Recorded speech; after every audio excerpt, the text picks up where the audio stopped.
ਕਿ ਬਿਕਰਮ ਸਿੰਘ ਮਜੀਠੀਆ ਨੂੰ ਤੁਸੀਂ ਇਸ ਤਰੀਕੇ ਦੇ ਨਾਲ ਪੁੱਛਗਿੱਛ ਕੀਤੀ ਕਿ ਸਿਆਲਾਂ ਦੇ ਸਮੇਂ ਦੇ ਵਿੱਚ ਵੀ ਉਹਨਾਂ ਨੇ ਬਾਹਰ ਆ ਕੇ ਕਈ ਬੋਤਲਾਂ ਪਾਣੀ ਪੀ ਗਏ। ਹੁਣ ਇਹੋ ਜਿਹਾ ਕੀ ਪੁੱਛ ਲਿਆ ਬਿਕਰਮ ਸਿੰਘ ਮਜੀਠੀਆ ਤੋਂ ਜਦੋਂ ਤੁਸੀਂ ਇਨਵੈਸਟੀਗੇਟ ਕਰ ਰਹੇ ਸੀ ਇਨਵੈਸਟੀਗੇਸ਼ਨ, ਉਹਨਾਂ ਨੇ ਤੁਹਾਨੂੰ ਕੋਆਪਰੇਟ ਕੀਤਾ? ਜਿੰਨੀ ਕੋਆਪਰੇਸ਼ਨ ਮੈਨੂੰ ਚਾਹੀਦੀ ਸੀ ਉਨੀ ਕੋਆਪਰੇਸ਼ਨ ਨਹੀਂ।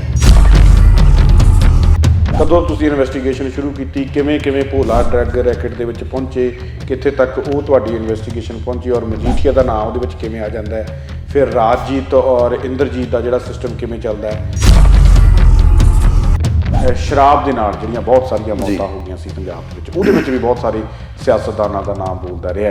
ਔਰ ਜੇ ਮੈਂ ਸਿਆਸਤਦਾਨਾਂ ਤੋਂ ਹਟ ਕੇ ਵੀ ਗੱਲ ਕਰਾਂ ਤਾਂ ਜੋ ਤੁਸੀਂ ਅਬਜ਼ਰਵ ਕੀਤਾ ਇਸ ਕੇਸ ਦੇ ਵਿੱਚ, ਕੀ ਲੱਗਦਾ ਕਿ ਇਸ ਕੇਸ ਦੀ ਜਿਹੜੀ ਜਾਂਚ ਹੈ ਉਹ ਸਹੀ ਤਰੀਕੇ ਦੇ ਨਾਲ ਹੋ ਸਕੀ ਹੈ? ਕੇਸ ਦੀ ਇਨਕੁਆਇਰੀ ਸ਼ੁਰੂ ਕੀਤੀ ਗਈ ਪਰ ਪੰਜਾਬ ਪੁਲਿਸ ਅਥਾਰਟੀ ਨੇ ਸਾਨੂੰ ਕੋਈ ਇਨਫੋਰਮੇਸ਼ਨ ਦੇਣ ਤੋਂ ਰਿਫਿਊਜ਼ ਕੀਤਾ। ਅੱਛਾ, ਦਿਸ ਵਾਜ਼ ਫਸਟ ਟਾਈਮ ਮੇਰੀ ਸਾਰੇ ਕੈਰੀਅਰ ਦੇ ਵਿੱਚ। ਔਰ ਫਿਰ ਵੀ ਇਨਵੈਸਟੀਗੇਸ਼ਨ ਡਿਪਾਰਟਮੈਂਟ ਕਿਸੇ ਦਾ ਮੁਹਤਾਜ ਨਹੀਂ, ਸਾਰੀ ਇਨਫੋਰਮੇਸ਼ਨ ਇਕੱਠੀ ਕੀਤੀ ਗਈ, ਕੇਸ ਦਰਜ ਕੀਤਾ ਗਿਆ, ਉਹਦੇ ਵਿੱਚ ਬਹੁਤ ਲੋਕ ਇਨਵੋਲਵ ਸੀ।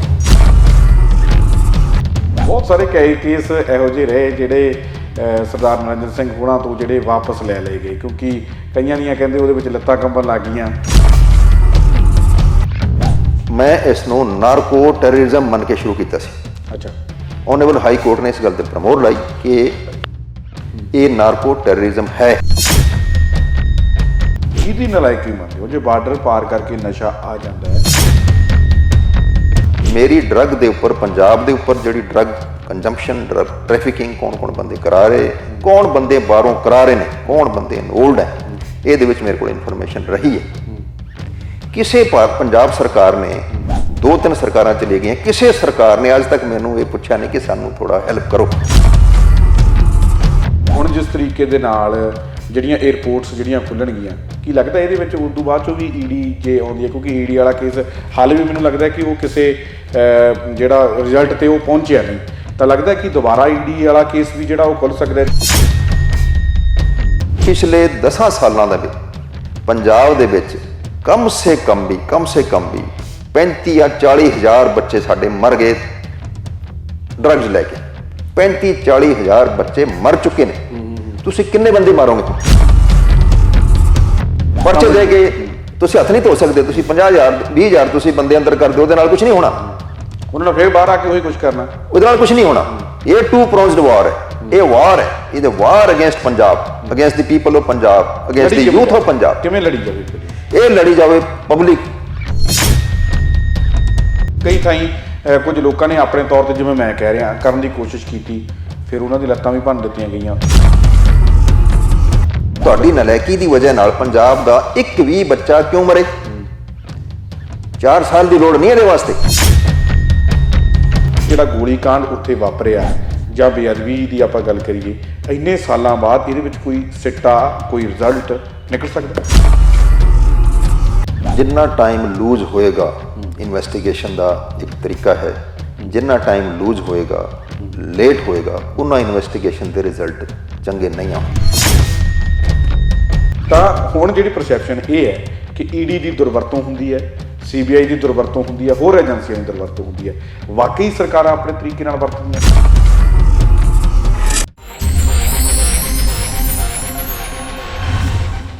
ਸਤਿ ਸ਼੍ਰੀ ਅਕਾਲ ਜੀ, ਮੈਂ ਹਾਂ ਸੁਖਵਿੰਦਰ ਸਿੰਘ ਸਿੱਧੂ। ਅੱਜ ਸਾਡੇ ਨਾਲ ਬਹੁਤ ਹੀ ਖਾਸ ਮਹਿਮਾਨ ਮੌਜੂਦ ਨੇ। ਭਾਰਤ ਦੇ ਜਿਹੜੇ ਇਮਾਨਦਾਰ ਅਤੇ ਕਾਬਲ ਅਫਸਰਾਂ ਦੇ ਵਿੱਚੋਂ ਇੱਕ ਰਹੇ ਸਰਦਾਰ ਨਰਿੰਦਰ ਸਿੰਘ, ਜਿਨ੍ਹਾਂ ਨੂੰ ਤੁਸੀਂ ਬਹੁਤ ਸਾਰੇ ਕੇਸਾਂ ਦੀ ਇਨਵੈਸਟੀਗੇਸ਼ਨ ਕਰਦੇ ਦੇਖਿਆ, ਸੁਣਿਆ। ਪੰਜਾਬ ਦੇ ਬਹੁਤ ਸਾਰੇ ਹਾਈ ਪ੍ਰੋਫਾਈਲ ਕੇਸ, ਚਾਹੇ ਉਹ ਮਜੀਠੀਆ ਵਾਲਾ ਹੋਵੇ, ਚਾਹੇ ਉਹ ਰਾਜਜੀਤ ਅਤੇ ਇੰਦਰਜੀਤ ਵਾਲਾ ਹੋਵੇ, ਚਾਹੇ ਉਹ ਭੋਲਾ ਜਿਹੜਾ ਡਰੱਗ ਕੇਸ ਹੋਵੇ, ਬਹੁਤ ਸਾਰੇ ਹਾਈ ਪ੍ਰੋਫਾਈਲ ਕੇਸਾਂ ਨੂੰ ਇਹਨਾਂ ਨੇ ਜਿਹੜਾ ਉਹ ਇਨਵੈਸਟੀਗੇਟ ਕੀਤਾ ਹੈ। ਔਰ ਬਹੁਤ ਸਾਰੇ ਖੁਲਾਸੇ ਵੀ ਅੱਜ ਇਸ ਇੰਟਰਵਿਊ ਦੇ ਵਿੱਚ ਕਰਾਂਗੇ, ਕਿਉਂਕਿ ਪਹਿਲਾਂ ਕਦੇ ਵੀ ਇਹਨਾਂ ਨੇ ਬਹੁਤ ਜ਼ਿਆਦਾ ਮੀਡੀਆ ਨਾਲ ਗੱਲਬਾਤ ਨਹੀਂ ਕੀਤੀ ਔਰ ਸਾਨੂੰ ਮਾਣ ਪ੍ਰਾਪਤ ਹੋਇਆ ਕਿ ਉਹਨਾਂ ਦੇ ਨਾਲ ਗੱਲਬਾਤ ਕਰਨ ਦਾ ਜਿਹੜਾ ਉਹ ਮੌਕਾ ਮਿਲਿਆ। ਸਭ ਤੋਂ ਪਹਿਲਾਂ ਸਵਾਗਤ ਕਰਦੇ ਹਾਂ, ਫਿਰ ਪ੍ਰੋਗਰਾਮ ਦੀ ਸ਼ੁਰੂਆਤ ਕਰਾਂਗੇ। ਸਰ, ਸਵਾਗਤ ਹੈ ਜੀ ਪ੍ਰੋਗਰਾਮ ਦੇ ਵਿੱਚ। ਸਤਿ ਸ਼੍ਰੀ ਅਕਾਲ ਜੀ। ਹੋਰ ਸਰ ਕਿੱਦਾਂ ਸਿਹਤ ਪਰਿਵਾਰ ਠੀਕ ਹੈ ਜੀ? Fine, very fine. ਪਹਿਲਾਂ ਤਾਂ ਤੁਹਾਡਾ ਬਹੁਤ ਬਹੁਤ ਧੰਨਵਾਦ ਜੀ, ਤੁਸੀਂ ਸਾਨੂੰ ਸਮਾਂ ਦਿੱਤਾ। ਸਰ ਗੱਲਬਾਤ ਜਿਹੜੀ ਹੈ ਕਾਫੀ ਵਿਸ਼ਿਆਂ 'ਤੇ ਤੁਹਾਡੇ ਨਾਲ ਕਰਨੀ ਹੈ, ਕਿਉਂਕਿ ਬੜੇ ਲੋਕ ਬਹੁਤ ਕੁਝ ਜਿਹੜਾ ਉਹ ਜਾਣਨਾ ਚਾਹੁੰਦੇ, ਕਿਉਂਕਿ ਪੰਜਾਬ ਦੇ ਵਿੱਚ ਤੁਹਾਨੂੰ ਪਤਾ ਹੈ ਕਿ ਡਰੱਗ ਦਾ ਜਿਹੜਾ ਮਾਮਲਾ ਉਹ ਬੜਾ ਗੰਭੀਰ ਹੈ ਜੀ। ਔਰ ਤੁਸੀਂ ਪੰਜਾਬ ਦੇ ਵਿੱਚ ਈਡੀ ਦੇ ਜਿਹੜੇ ਡਾਇਰੈਕਟਰ ਦੇ ਅਹੁਦੇ 'ਤੇ ਰਹੇ ਹੋ, ਔਰ ਤੁਸੀਂ ਬਹੁਤ ਸਾਰੇ ਕੇਸਾਂ ਨੂੰ, ਖਾਸ ਕਰਕੇ ਮਜੀਠੀਆ ਜਿਹੜਾ ਹਾਈ ਪ੍ਰੋਫਾਈਲ ਕੇਸ ਸੀ, ਇੰਦਰਜੀਤ, ਰਾਜਜੀਤ ਅਤੇ ਨਾਲ ਹੀ ਨਾਲ ਜਿਹੜਾ ਭੋਲੇ ਡਰੱਗ ਰੈਕਟ ਦੀ ਮੈਂ ਗੱਲ ਕੀਤੀ ਹੈ। ਔਰ ਅੱਜ ਕੱਲ੍ਹ ਇਹ ਚਰਚਾਵਾਂ ਵੀ ਛਿੜੀਆਂ ਹੋਈਆਂ ਨੇ, ਕਿਉਂਕਿ ਹੁਣ 15 ਫਰਵਰੀ ਨੂੰ ਜਿਹੜੀ ਰਿਪੋਰਟਸ ਵੀ ਖੁੱਲ੍ਹਣੀਆਂ ਨੇ ਡਰੱਗ ਦੀਆਂ, ਜਿਹੜਾ ਬੜੇ ਲੰਬੇ ਸਮੇਂ ਤੋਂ ਚੱਲਦਾ ਰਿਹਾ ਕਿ ਇਹ ਰਿਪੋਰਟਸ ਖੁੱਲ੍ਹੀਆਂ ਕਿਉਂ ਨਹੀਂ, ਹੁਣ ਉਹ 15 ਤਰੀਕ ਨੂੰ ਖੁੱਲ੍ਹਣ ਵੀ ਜਾ ਰਹੀਆਂ ਨੇ। ਇੱਕ ਤਾਂ ਸਾਡੇ ਦਰਸ਼ਕਾਂ ਨੂੰ ਦੱਸਿਓ ਕਿ ਇਹ ਰਿਪੋਰਟਾਂ ਕਿਹੜੀਆਂ ਖੁੱਲ੍ਹਣ ਜਾ ਰਹੀਆਂ, ਔਰ ਇਹ ਰਿਪੋਰਟਾਂ ਖੁੱਲ੍ਹਣ ਤੋਂ ਬਾਅਦ ਕਿਹਦੇ ਲਈ ਮੁਸ਼ਕਲਾਤਾਂ ਖੜੀਆਂ ਹੋਣਗੀਆਂ, ਫਿਰ ਤੁਹਾਡੇ 'ਤੇ ਅਸੀਂ ਆਉਂਦੇ ਹਾਂ ਜੀ। ਇਹ ਡਰੱਗ ਦੀ ਜਿਹੜਾ ਮੈਟਰ ਹੈ ਪੰਜਾਬ ਦੇ ਵਿੱਚ, ਇਹ ਕਾਫੀ ਸਮੇਂ ਪਹਿਲਾਂ ਤੋਂ ਹੈ ਤੇ ਮਾਨਯੋਗ ਹਾਈ ਕੋਰਟ ਨੇ 2013 'ਚ ਸੁਓ ਮੋਟੋ ਇੱਕ ਐਕਸ਼ਨ ਲਿਆ ਤੇ ਡਰੱਗ ਦੀ ਜਿਹੜੀ ਇਨਵੈਸਟੀਗੇਸ਼ਨ ਜਿਹੜੀ ਵੀ ਏਜੰਸੀ ਕਰ ਰਹੀ ਸੀ ਉਸ ਟਾਈਮ, ਉਹਨਾਂ ਦੀ ਇਨਵੈਸਟੀਗੇਸ਼ਨ ਉਸ PIL ਦੇ ਤਹਿਤ ਮਾਨਯੋਗ ਹਾਈ ਕੋਰਟ ਨੇ ਆਪਣੇ ਅੰਡਰ ਰੱਖੀ। ਉਹ ਜਿਹੜੀ PIL ਸੀ 2013 ਦੀ, ਹੁਣ ਤੱਕ ਉਹ PIL ਚੱਲ ਰਹੀ ਹੈ। ਉਹਦੇ ਵਿੱਚ ਜਿੰਨੇ ਏਜੰਸੀਆਂ, ਚਾਹੇ ED ਹੋਵੇ ਜਾਂ ਪੁਲਿਸ ਹੋਵੇ ਜਾਂ NCB ਹੋਵੇ, ਸਾਰੀ ਏਜੰਸੀਆਂ ਰਿਪੋਰਟ ਕਰਦੀਆਂ ਸੀ ਮਾਨਯੋਗ ਹਾਈ ਕੋਰਟ ਨੂੰ ਫਰੋਮ ਟਾਈਮ ਟੂ ਟਾਈਮ। ਜੀ ਜੀ।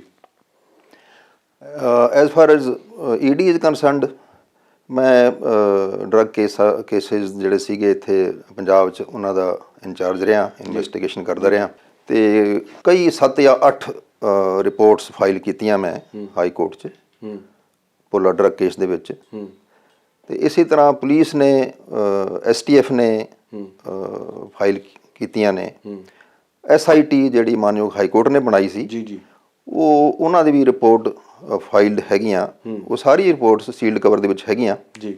ਹੁਣ ਉਹ ਜਿਹੜੀ ਰਿਪੋਰਟਸ ਹੈਗੀਆਂ 5-5, 6-6 ਸਾਲ ਦੀਆਂ ਰਿਪੋਰਟਸ ਅੰਦਰ ਸੀਲਡ ਕਵਰ ਹੈਗੀਆਂ, ਉਹ ਇਸ ਟਾਈਮ ਤੱਕ, ਇੰਨਾ ਟਾਈਮ ਤੱਕ ਰਹਿਣੀਆਂ ਨਹੀਂ ਚਾਹੀਦੀਆਂ ਸੀ, ਖੁੱਲ੍ਹਣੀਆਂ ਚਾਹੀਦੀਆਂ ਸੀ। ਜੇ ਹੁਣ ਮਾਨਯੋਗ ਹਾਈ ਕੋਰਟ ਨੇ ਡਿਸਾਈਡ ਕਰ ਲਿਆ ਖੋਲ੍ਹਣ ਦਾ, ਤੇ ਲੈਟਸ ਸੀ ਕੀ ਨਿਕਲ ਕੇ ਆਉਂਦਾ। ਬਿਕਰਮ ਸਿੰਘ ਮਜੀਠੀਆ ਦੇ ਬਾਰੇ ਬਹੁਤ ਚਰਚਾਵਾਂ ਨੇ, ਕਹਿੰਦੇ ਕਿ ਬਿਕਰਮ ਸਿੰਘ ਮਜੀਠੀਆ ਇਹਨਾਂ ਰਿਪੋਰਟਾਂ ਖੁੱਲ੍ਹਣ ਤੋਂ ਬਾਅਦ ਮੁਸ਼ਕਲਾਂ ਦੇ ਵਿੱਚ ਘਿਰ ਸਕਦੇ ਆ। ਔਰ ਮੈਂ ਤੁਹਾਨੂੰ ਸਵਾਲ ਪੁੱਛਣ ਜਾ ਰਿਹਾ ਕਿ ਆਮ ਹੀ ਚਰਚਾ ਦਾ ਵਿਸ਼ਾ ਬਣਿਆ ਰਹਿੰਦਾ, ਸਾਡੇ ਪੱਤਰਕਾਰਾਂ ਦੇ ਵਿੱਚ ਵੀ ਗੱਲਬਾਤ, ਸਾਡੇ ਸੀਨੀਅਰ ਪੱਤਰਕਾਰ ਵੀ ਕਹਿੰਦੇ ਹੁੰਦੇ ਆ ਕਿ ਬਿਕਰਮ ਸਿੰਘ ਮਜੀਠੀਆ ਨੂੰ ਤੁਸੀਂ ਇਸ ਤਰੀਕੇ ਦੇ ਨਾਲ ਪੁੱਛਗਿੱਛ ਕੀਤੀ ਕਿ ਸਿਆਲਾਂ ਦੇ ਸਮੇਂ ਦੇ ਵਿੱਚ ਵੀ ਉਹਨਾਂ ਨੇ ਬਾਹਰ ਆ ਕੇ ਕਈ ਬੋਤਲਾਂ ਪਾਣੀ ਪੀ ਗਏ। ਕਿਵੇਂ ਦੇਖਦੇ ਹੋ ਤੁਸੀਂ, ਕੀ ਕੁਝ ਨਿਕਲ ਕੇ ਉਸ ਟਾਈਮ ਜਿਹੜਾ ਸਾਹਮਣੇ ਇਹੋ ਜਿਹਾ ਕੀ ਪੁੱਛ ਲਿਆ ਸੀ? ਨਹੀਂ, ਉਹ ਕਿੰਨਾ ਪਾਣੀ ਪੀ ਗਏ ਨਹੀਂ ਪੀ ਗਏ ਉਹ ਮੈਨੂੰ ਨਹੀਂ ਪਤਾ, ਬਿਕਾਜ਼ ਮੈਂ ਤਾਂ ਅੰਦਰ ਬੈਠਾ ਸੀ ਜੀ। ਤੇ ਇਨਵੈਸਟੀਗੇਸ਼ਨ ਇਨਕੁਆਇਰੀ ਉਸ ਟਾਈਮ ਹੋ ਰਹੀ ਸੀ ਉਹਨਾਂ ਦੀ, ਉਹਨਾਂ ਨੂੰ ਬੁਲਾਇਆ ਗਿਆ ਸੀ ਜੀ। ਇਨਵੈਸਟੀਗੇਸ਼ਨ ਉਹਨਾਂ ਦੀ ਚੱਲ ਰਹੀ ਸੀ ਉਸ ਟਾਈਮ। ਸੋ ਉਹ ਜਿਹੜੀ ਇਨਕੁਆਇਰੀ ਸੀ ਉਹਨਾਂ ਦੇ ਖਿਲਾਫ, ਉਹ ਸੀਗੀ ਭੋਲਾ ਡਰੱਗ ਕੇਸ ਦੇ ਵਿੱਚ। ਤੇ ਭੋਲਾ ਡਰੱਗ ਕੇਸ ਦੀ ਇਨਕੁਆਇਰੀ ਜਿਹੜੀ ਇਨਵੈਸਟੀਗੇਸ਼ਨ ਸੀ ਕਾਫੀ ਲੰਮੇ ਸਮੇਂ ਤੋਂ ਹੁੰਦੀ ਰਹੀ। ਉਹਦੇ ਵਿੱਚ ਕਾਫੀ ਚਾਰਜਸ਼ੀਟ ਮੈਂ ਦਾਇਰ ਕੀਤੀਆਂ ਕੋਰਟ ਦੇ ਵਿੱਚ। ਕਾਫੀ ਮੁਲਜ਼ਮ ਤਕਰੀਬਨ 70 ਜਾਂ 68 ਦੇ ਤਕਰੀਬਨ ਉਹਨਾਂ ਦੇ ਖਿਲਾਫ ਚਾਰਜਸ਼ੀਟ ਫਾਈਲ ਕੀਤੀਆਂ, ਉਹਨਾਂ ਦਾ ਟਰਾਇਲ ਚੱਲ ਰਿਹਾ। ਸੋ ਉਹ ਇਸ ਤੋਂ ਇਲਾਵਾ ਕਈ ਹੋਰ ਬੰਦੇ ਸੀਗੇ ਜਿਹੜੇ ਇਨਵੈਸਟੀਗੇਸ਼ਨ ਹੋ ਰਹੀ ਹੈ ਉਸ ਕੇਸ ਦੇ ਵਿੱਚ, ਤੇ ਹੁਣ ਵੀ ਕੁਝ ਇਨਵੈਸਟੀਗੇਸ਼ਨ ਉਹਦੇ ਵਿੱਚ ਪੈਂਡਿੰਗ ਹੈ। ਅੱਛਾ, ਮੈਂ ਤਰਤੀਬ ਵਾਈਜ਼ ਸਰ ਸਮਝਣਾ ਚਾਹੂੰਗਾ ਕਿ ਕਿਸ ਤਰੀਕੇ ਦੇ ਨਾਲ, ਕਦੋਂ ਤੁਸੀਂ ਇਨਵੈਸਟੀਗੇਸ਼ਨ ਸ਼ੁਰੂ ਕੀਤੀ, ਕਿਵੇਂ ਭੋਲਾ ਡਰੱਗ ਰੈਕਟ ਦੇ ਵਿੱਚ ਪਹੁੰਚੇ, ਕਿੱਥੇ ਤੱਕ ਉਹ ਤੁਹਾਡੀ ਇਨਵੈਸਟੀਗੇਸ਼ਨ ਪਹੁੰਚੀ, ਔਰ ਮਜੀਠੀਆ ਦਾ ਨਾਮ ਉਹਦੇ ਵਿੱਚ ਕਿਵੇਂ ਆ ਜਾਂਦਾ ਹੈ, ਫਿਰ ਰਾਜਜੀਤ ਔਰ ਇੰਦਰਜੀਤ ਦਾ ਜਿਹੜਾ ਸਿਸਟਮ ਕਿਵੇਂ ਚੱਲਦਾ ਹੈ, ਉਹ ਮੈਂ ਪੂਰੀ ਜਿਹੜਾ ਉਹ ਨੈਕਸਸ ਸਮਝਣਾ ਚਾਹੂੰਗਾ ਤੁਹਾਡੇ ਤੋਂ। 2012 ਦੇ ਵਿੱਚ ਰਾਜਾ ਕੰਦੋਲਾ ਇੱਕ ਡਰੱਗ ਦਾ ਇੱਕ ਮੁਲਜ਼ਮ ਸੀਗਾ ਜੀ, ਉਹ ਪੰਜਾਬ 'ਚ ਇੱਥੇ ਜਲੰਧਰ ਪੁਲਿਸ ਨੇ ਫੜਿਆ ਜੀ। ਤੇ ਉਸ ਦੇ ਇਨਵੈਸਟੀਗੇਸ਼ਨ ਫਰਦਰ ਜਿਸ ਟਾਈਮ ਚੱਲ ਰਹੀ ਸੀ, ਤੇ ਉਸੇ ਕੇਸ ਦੇ ਵਿੱਚ ਇੱਕ ਇੰਦਰਜੀਤ ਸਿੰਘ ਕਰਕੇ ਇੰਸਪੈਕਟਰ ਪੁਲਿਸ ਦਾ, ਉਸ ਤੋਂ ਰਿਕਵਰੀ ਹੋਈ, ਡਰੱਗ ਦੀ ਵੀ ਹੋਈ ਰਿਕਵਰੀ, ਪੈਸੇ ਦੀ ਵੀ ਹੋਈ, ਵੈਪਨਸ ਦੀ ਵੀ ਹੋਈ ਜੀ। ਤੇ ਉਹ ਅੱਗੇ ਜਿਸ ਟਾਈਮ ਇਨਵੈਸਟੀਗੇਸ਼ਨ ਚੱਲਦੀ ਸੀ, ਤੇ ਉਹਦੇ ਵਿੱਚ ਹੀ ਜਿਹੜੇ ਸੀਨੀਅਰ ਪੁਲਿਸ ਅਫਸਰ ਸੀ ਹੋਰ ਲਾਈਕ ਰਾਜਜੀਤ ਸਿੰਘ ਵਗੈਰਾ, ਉਹਨਾਂ ਦਾ ਵੀ ਨਾਂ ਆਉਂਦੇ ਸੀ। ਸੋ ਜਿਹੜੀ ਭੋਲਾ ਡਰੱਗ ਕੇਸ ਸੀ ਉਹਦੇ ਵਿੱਚ file status report from time to time high court 'ਚ ਹੁੰਦੀਆਂ ਰਹੀਆਂ। ਇਸੇ ਤਰ੍ਹਾਂ ਜਿਹੜਾ ਕੰਦੋਲਾ ਡਰੱਗ ਕੇਸ ਸੀ ਉਹਦੇ ਵਿੱਚ ਵੀ ਫਾਈਲ ਰਿਪੋਰਟ ਹੁੰਦੀਆਂ ਰਹੀਆਂ ਹਾਈ ਕੋਰਟ ਵਿੱਚ। ਦੋਨੋਂ ਕੇਸ ਜਿਹੜੇ ਸੀ ਮੋਨੀਟਰਿੰਗ ਹੋ ਰਹੀ ਸੀ ਆਨਰੇਬਲ ਹਾਈ ਕੋਰਟ ਦੀ। ਜਿਹੜਾ ਭੋਲਾ ਡਰੱਗ ਕੇਸ ਸੀਗਾ ਉਹਦੇ ਵਿੱਚ ਕਾਫੀ ਇਨਵੈਸਟੀਗੇਸ਼ਨ ਅੱਗੇ ਚਲੀ ਗਈ, ਅੱਛਾ, ਕਿਉਂਕਿ ਜਦੋਂ ਪਹਿਲਾਂ ਕਿਹਾ ਕਿ ਇਹਦੇ ਵਿੱਚ ਕਾਫੀ ਚਾਰਜਸ਼ੀਟਾਂ ਫਾਈਲ ਕੀਤੀਆਂ ਤੇ ਕਈ 100 ਕਰੋੜ ਦੀ ਕਈ 100 ਕਰੋੜਾਂ ਦੀ ਪ੍ਰੋਪਰਟੀਜ਼, ਮੂਵੇਬਲ ਪ੍ਰੋਪਰਟੀ ਉਹ ਅਟੈਚ ਕੀਤੀਆਂ ਨੇ। ਇਸੇ ਤਰੀਕੇ ਨਾਲ ਰਾਜਜੀਤ ਸਿੰਘ, ਜਿਹੜਾ ਇੰਦਰਜੀਤ ਸਿੰਘ ਦਾ ਜਿਹੜਾ ਕੇਸ ਸੀ, ਉਹ ਵੀ ਕਿਉਂਕਿ ਇਹਦੇ ਨਾਲ ਲਿੰਕਡ ਸੀਗਾ, ਸੋ ਉਹ ਵੀ ਕੇਸ ਅਸੀਂ ਇੱਥੇ ਖੋਲ੍ਹਿਆ ਜੀ। ਪੈਰਲਲ ਜਿਹੜਾ ਸੀ ਕੇਸ ਪੰਜਾਬ ਪੁਲਿਸ ਕਰ ਰਹੇ ਸੀ। ਅਸੀਂ ਜਿਹੜਾ ਕੇਸ ਖੋਲ੍ਹਿਆ ਉਸ ਤੋਂ ਪਹਿਲਾਂ ਪੰਜਾਬ ਪੁਲਿਸ ਦਾ ਜਿਹੜਾ ਕੇਸ ਸੀਗਾ ਉਹਨੂੰ ਰਾਜਜੀਤ ਸਿੰਘ ਨੇ ਹਾਈ ਕੋਰਟ, ਓਨਰੇਬਲ ਹਾਈ ਕੋਰਟ ਜਾ ਕੇ ਉਹਨੇ ਰਿਕੁਐਸਟ ਕੀਤੀ ਕਿ ਜੀ STF ਮੇਰਾ ਕੇਸ ਨਾ ਕਰੇ, ਕੋਈ ਹੋਰ ਏਜੰਸੀ ਕਰੇ। ਓਨਰੇਬਲ ਹਾਈ ਕੋਰਟ ਨੇ SIT ਬਣਾਤੀ। ਉਸ ਟਾਈਮ ਦੇ DGP ਸਾਹਿਬ ਸੀਗੇ ਚੁੱਟੋਪਾਧਿਆਏ ਸਾਹਿਬ, ਉਹਨਾਂ ਦੇ ਅੰਡਰ ਉਹਨਾਂ ਦੀ ਜਿਹੜੀ ਰਿਪੋਰਟ ਹੈ ਉਹ ਮਾਨਯੋਗ ਹਾਈ ਕੋਰਟ ਸਬਮਿਟਡ ਹੈ। ਉਸੇ ਤਰੀਕੇ ਨਾਲ ਜਿਹੜੀ ਸਾਡੀ ਰਿਪੋਰਟ ਹੈ ਭੋਲਾ ਡਰੱਗ ਕੇਸ ਦੇ ਵਿੱਚ, ਉਹ ਵੀ ਮਾਨਯੋਗ ਹਾਈ ਕੋਰਟ ਕੋਲ ਸੀਲਡ ਕਵਰ ਦੇ ਵਿੱਚ ਡਿਪੋਜ਼ਿਟ ਹੋਈਆਂ। ਅੱਛਾ ਜੀ ਜੀ, ਬਿਲਕੁਲ। ਤਾਂ ਇਹ ਰਿਪੋਰਟਾਂ ਦੇ ਵਿੱਚ ਮੈਂ, ਕਿਉਂਕਿ ਤੁਸੀਂ ਬੰਦੇ ਹੋਏ ਹੋ ਇੱਕ ਫਰਜ਼ ਦੇ ਵਿੱਚ ਵੀ, ਤੇ ਸਾਰਾ ਕੁਝ ਤੁਹਾਨੂੰ ਜ਼ਿਆਦਾ ਲੀਗਲੀ ਪਤਾ ਹੈ, ਮੈਂ ਜ਼ਿਆਦਾ ਕੁਝ ਪੁੱਛਣਾ ਤਾਂ ਨਹੀਂ ਚਾਹੂੰਗਾ ਵੀ ਇਹਦੇ ਵਿੱਚ ਕੀ ਲਿਖਿਆ, ਕੀ ਕੁਝ ਗੱਲਬਾਤ, ਪਰ ਇਹ ਕਿੰਨਾ ਕੁ ਸਮਝੀਏ ਕਿ ਕਿੰਨੀਆਂ ਕੁ ਮੁਸੀਬਤਾਂ ਜਿਹੜੀਆਂ ਕੁਝ ਲੀਡ, ਕਿਉਂਕਿ ਉਹਨਾਂ ਦੇ ਵਿੱਚ ਅਫਸਰਾਂ ਦਾ ਵੀ ਨਾਮ ਆ ਰਿਹਾ ਸੀ, ਉਹਨਾਂ ਦੇ ਵਿੱਚ ਲੀਡਰਾਂ ਦਾ ਵੀ ਕਹਿੰਦੇ ਨਾਮ ਆ ਰਿਹਾ ਹੈ, ਤੇ ਹੋਰ ਵੀ ਕਈ ਕੁਝ ਇਹੋ ਜਿਹੇ ਜਿਹੜੇ ਲੋਕ ਹੈਗੇ ਆ ਜਿਨ੍ਹਾਂ ਨੂੰ ਮੁਸੀਬਤਾਂ ਦਾ ਸਾਹਮਣਾ ਕਰਨਾ ਪੈ ਸਕਦਾ। ਵਾਕਈ ਇਹ ਗੱਲ ਠੀਕ ਹੈ? ਕਿਉਂਕਿ DGP ਲੈਵਲ ਦੇ, ਮੰਤਰੀਆਂ ਲੈਵਲ ਤੱਕ ਦੇ ਇਹਦੇ ਵਿੱਚ ਨਾਮ ਕਹਿੰਦੇ ਹੈਗੇ ਆ। ਇਹ ਤਾਂ ਪਤਾ ਲੱਗੇਗਾ ਜਿਸ ਟਾਈਮ ਓਨਰੇਬਲ ਹਾਈ ਕੋਰਟ ਇਹਨਾਂ ਰਿਪੋਰਟਸ ਨੂੰ ਖੋਲ੍ਹਣਗੇ, ਤੇ ਉਸ ਤੋਂ ਪਹਿਲਾਂ ਇਹ ਡਿਸਕਸ ਕਰਨਾ ਠੀਕ ਨਹੀਂ ਹੋਏਗਾ, ਕਿਉਂਕਿ ਇਹ ਪ੍ਰੈਰੋਗੇਟਿਵ ਹਾਈ ਕੋਰਟ ਦਾ ਹੈ।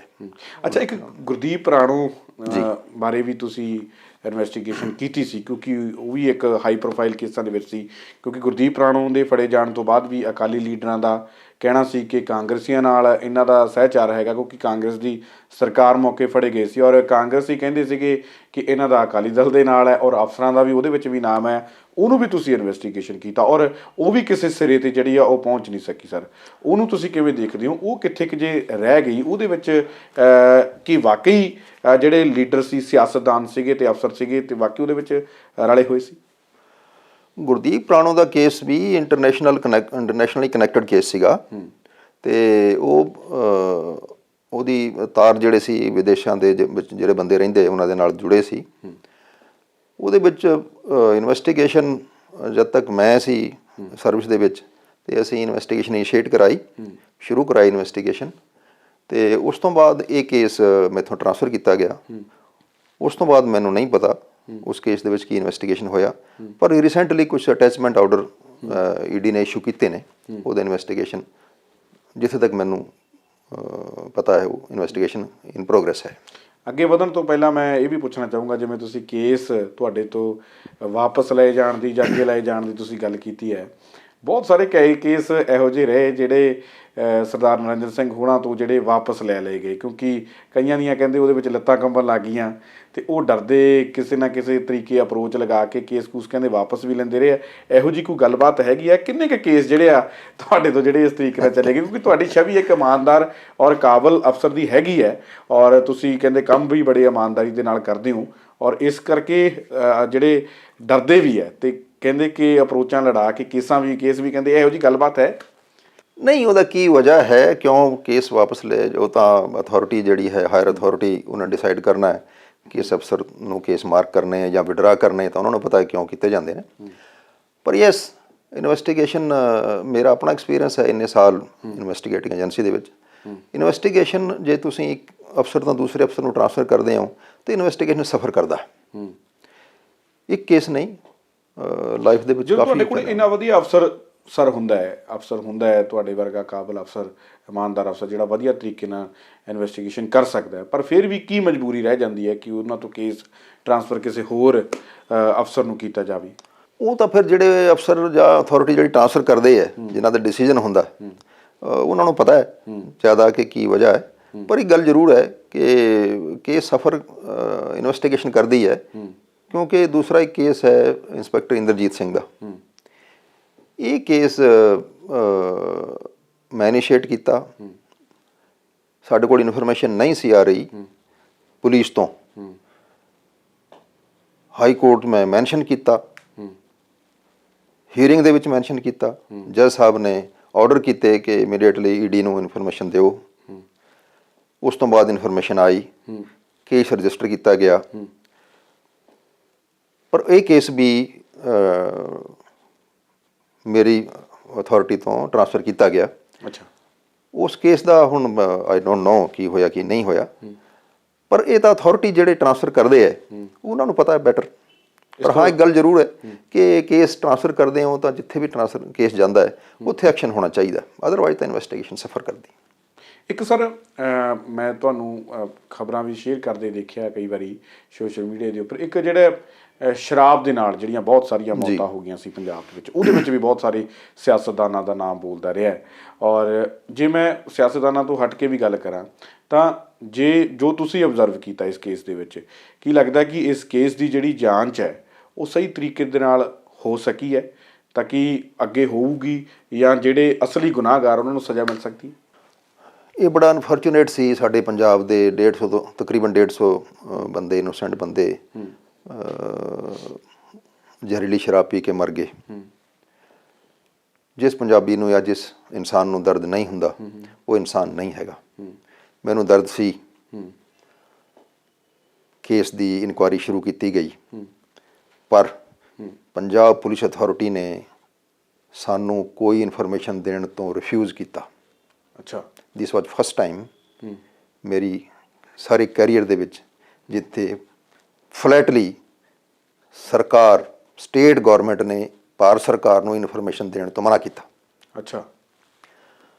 ਪਰ ਫਿਰ ਵੀ ਇਨਵੈਸਟੀਗੇਸ਼ਨ ਡਿਪਾਰਟਮੈਂਟ ਕਿਸੇ ਦਾ ਮੁਹਤਾਜ ਨਹੀਂ। ਸਾਰੀ ਇਨਫੋਰਮੇਸ਼ਨ ਇਕੱਠੀ ਕੀਤੀ ਗਈ, ਕੇਸ ਦਰਜ ਕੀਤਾ ਗਿਆ। ਉਹਦੇ ਵਿੱਚ ਬਹੁਤ ਲੋਕ ਇਨਵੋਲਵ ਸੀ, ਬਹੁਤਾਂ ਦੀ ਇਨਵੈਸਟੀਗੇਸ਼ਨ ਹੋਣੀ ਸੀ।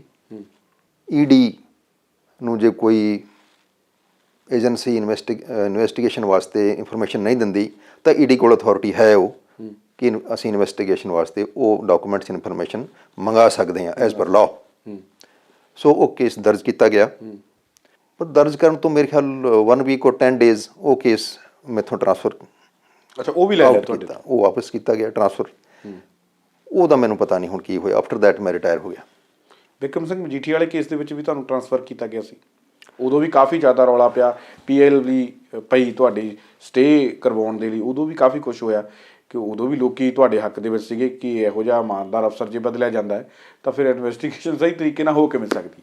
ਨਹੀਂ, ਉਹ ਜਿਹੜੇ ਡਿਪਾਰਟਮੈਂਟ ਹੈ, ਜਿਹੜੇ ਅਥਾਰਟੀਜ਼ ਹੈ, ਉਹਨਾਂ ਦੀ ਵਿਜ਼ਡਮ ਦੇ ਵਿੱਚ ਉਹਨਾਂ ਨੇ ਟ੍ਰਾਂਸਫਰ ਕੀਤਾ ਸੀ।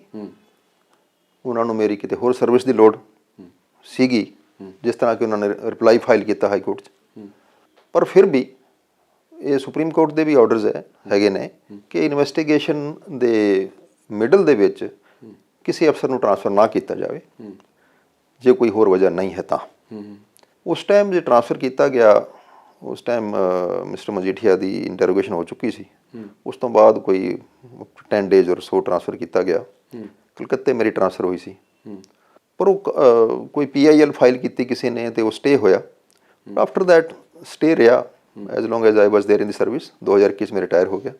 ਉਹ ਸਟੇ ਹਾਈ ਕੋਰਟ ਨੇ, ਮਾਨਯੋਗ ਹਾਈ ਕੋਰਟ ਨੇ ਸਟੇ ਵੇਕੇਟ ਨਹੀਂ ਕੀਤਾ। ਇਨਵੈਸਟੀਗੇਸ਼ਨ ਹੁੰਦਾ ਰਿਹਾ, ਕਾਫੀ ਇਨਵੈਸਟੀਗੇਸ਼ਨ ਹੋਇਆ।